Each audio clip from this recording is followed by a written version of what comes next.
Greetings and welcome to our daily walk through the scripture for December the 17th.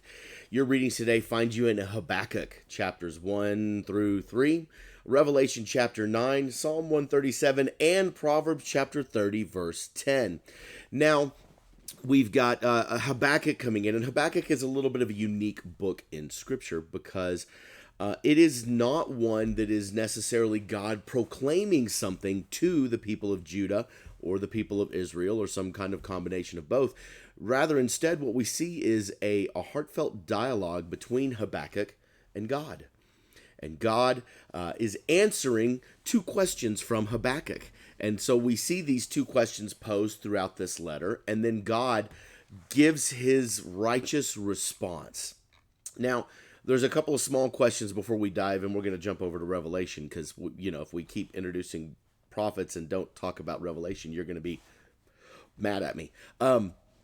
First question is, who are the Chaldeans? Okay, you're like, look at this. Who in the world? Okay, is this a new group? The answer is no. When you see the Chaldeans mentioned, we're talking about Babylon. Chaldean was the ancient name. Even before they were called Babylons, they were called the Chaldeans. And so when you see this Chaldea this, Chaldea that, know that we're talking about the Babylonians. The Babylonians and the Assyrians were constantly fighting and taking over power towards and over each other.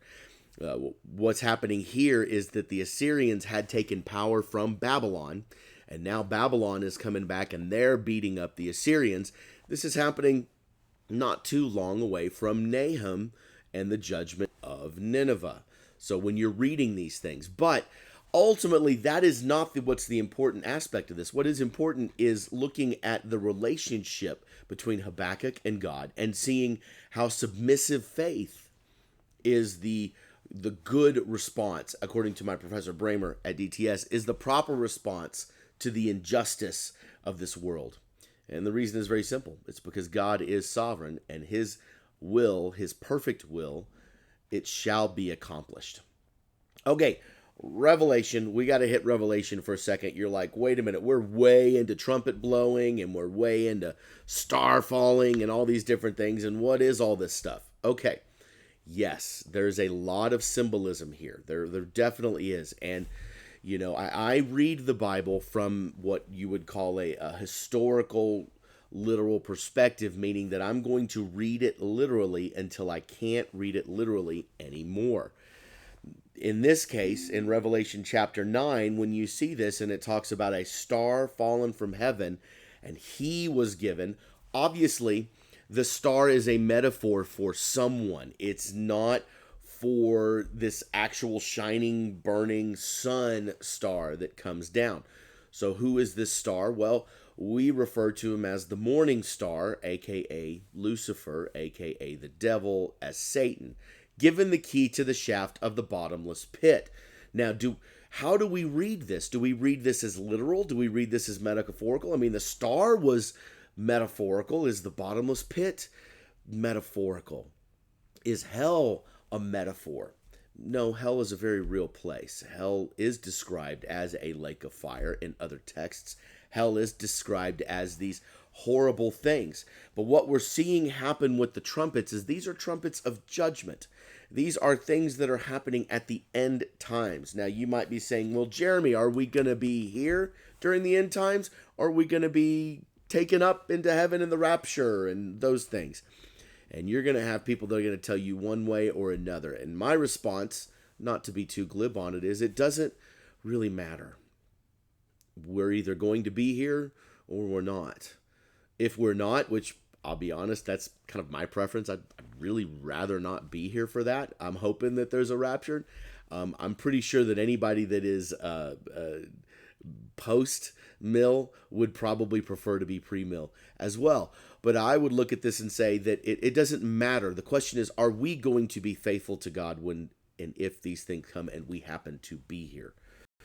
Judgment is going to come, and we're going to see these things. We're going to see these locusts, these creatures that are like locusts on earth, given power, and they're told not to harm plants, but that they are stinging people who have a seal. And you're like, well, Jeremy, what about the seal? Do we have the seal? Is it barcodes?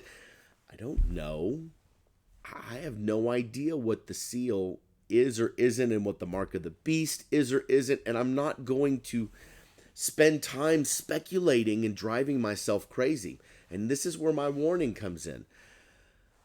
It's going to happen, but this is not meant to be something that we're supposed to look at and pick apart bit by bit. Instead, what Revelation is supposed to provide for us, strangely enough, is comfort and hope that these are going to happen, and that the things that we have been struggling with will eventually go away. Will the judgments be horrible? Will they be awful? Yes, we have these 5 woes. Then we have the 2 more woes that are still to come, the 6th woe. And we see the 4 angels bound at the river Euphrates. And we see sapphire and sulfur. And we see sulfur and fire and smoke coming out of their mouths. And these are very powerful images. And I could try to tell you what they mean, but I'd be making it up. But I'm not making up the fact that Jesus is going to come back. And he is physically, bodily going to come back. And our reassurance is in that. So you can read this as you will. You can read it and write down and diagram and do all these different things. But don't miss the hope and the assurance and the reassurance that we get as followers of Christ. That even though these woes and calamities will happen, more importantly, as we're soon to read in Revelation, the return of Jesus will be coming and will be heralded. Okay, that's it for today. It's a little long. We'll talk more next time.